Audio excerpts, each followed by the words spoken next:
It's when you, pag di mo pinagbigyan yung sarili mo kasi talaga, because ultimately it's just all about fear. And you get angry and you try to force things because you want people to cooperate, you want things to, and also you're fighting and fighting and fighting and fighting and fighting until, and every actor can relate to this, they'll say, blah blah blah this industry, blah blah blah this ganyan, blah blah blah, and I was one of them. You know, complaining about soap operas, about the industry, about the hours, about the directors, about the co-actors. I was complaining non-stop. Burnout. And then burnout happens. And then you just realize, if you want something so bad, then don't be afraid to go for it. That's That's what what I you did. did. It took me 6 years. I said no to so many projects, had to explain to so many people, had to not explain to so many people, until I just realized and said, you know, a good friend of mine, Kim Jones, had told me, and also my therapist had told me, what is it worth? What is a life worth living? And I said, That's a a good life, it took me 2 weeks to answer. I said, a life of growth, a life of non-stop understanding yourself and really getting to know yourself. I was like, amazing. Thank you. From then on, tuloy-tuloy na. Tuloy-tuloy na. Yun na. So I became more accepting. You know, accepting. It's not all about you. It's not all about you. Right. Yeah. Eko, kakwento naman yung process lang, paano mo na parang realize na parang it was ready to work. Because you said you're happy now and gusto mo lang fun. Yeah, It changed. yeah, Maraming yeah. nabago sa'yo. Yeah. Like, the ano kasi is like, I didn't want to drag people. Yeah, I'm getting a new team, diba? And I'm always like, medyo mabigat ako. So I don't want to drag people. Or I'll make decisions based on, say, the trend, or based on social media, or based on statistics, or based on studies and everything. You'll make decisions out of these things. And then, along the way, mapapansin mo, nagbabago ng decision mo. You have an entire barangay na tinangay mo With you. with your decision, because you're the head. Paano na sila? So it was, you know, it was that. I was so conscious that I don't want to take anyone with me in this crazy, in my crazy. Right. But when I started becoming braver and clearer, you know, I started hunting. I was a hunter. I became a hunter. I hunted for people. I hunted the right people to work with. Looked for the right projects to work with. Called for people to help me find scripts. Called for people to, you know.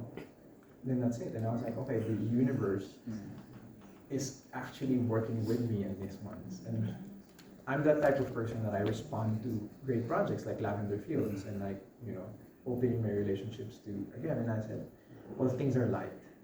If it's light, then go. And then I said, it's a yes here. So I was like, okay, let's say yes to this one. It was time. And then happy ako. Happy also said, sobra. Happy and inspired. Happy and inspired. Ah. I feel good. Last question na ba? Hindi pa. Hindi pa naman. Okay. Ayun, Do we may have tatanong more? Si ano. You seem to be, of late, you've seen, people have seen you in places that they don't normally see you at, di ba? Parang you were seen in a mall, you were seen in a museum. Where else? Oo. And you were seen with, I'll be straight, with Janine, di ba? And you were being titled as, one, you're a couple. Two, parang parang tawag dito, publicity stunt lang because you have a series together. I don't know how to decipher the truth. Can you give us, ha? Do you need help deciding? Oo, kasi I'm not the one involved, di ba? Can you give us your version of truth regarding the Wow. Pak. Oo. Version of truth ni Echo. Your version of truth, not Janine's, your version. Yes. I am in a state of utter appreciation for mall designs, museums, for sidewalks. What you see is what you get. Tayo eh. Can you be more specific? Kasi we don't get to see you more. Yeah, I told you to say yes here. You know, somebody invites me to a nice mall, I'll go to the mall. Somebody invites me to a museum, I'll go to the museum. Pero hindi ka shy, No. I was the one actually who asked I asked Janine. I said, Janine, do you want to go to the museum? I haven't been to the National Museum. She said, how old are you now? Ganon. Ano nakapunta doon?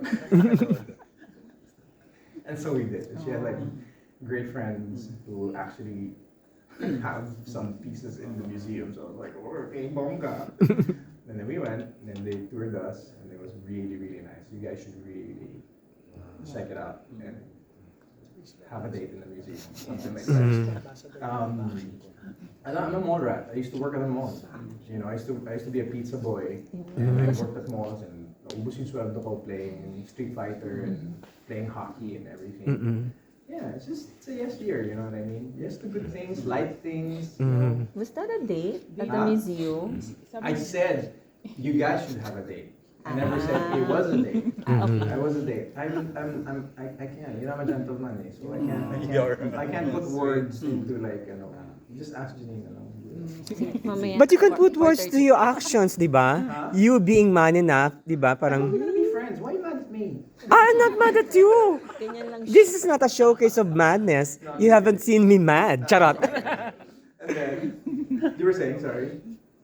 I mean, can you please man up to your action? I mean, can you, ano? Man up to my action. Oo, kasi parang, there was no denial, there was no outright denial, there was no outright admission.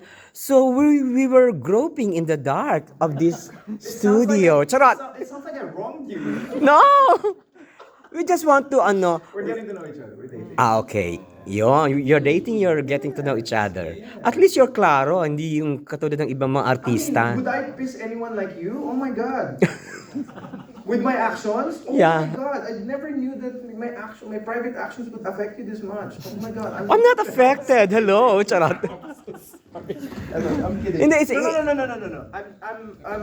I'm in a really, really, really good moment in my life, and I'm just, you know, my friends know, my family, know everything that's, and it's time for me to just like really go with the flow.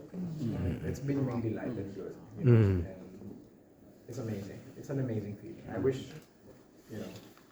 that everyone can experience this cooperation that I'm receiving from God, The universe. and everything, you know, with work, with personal, with my dreams, with my barber.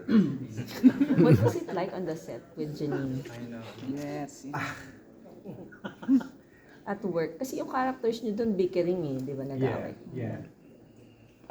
She is actually if you know her, I've known her for a period of time, and she's a very sweet person.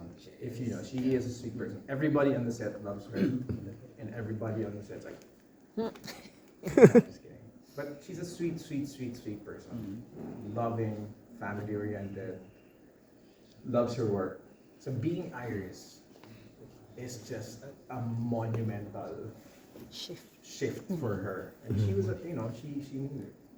And I was like, hey, you want to discuss, work? And so we had the meeting with Anna Fileo.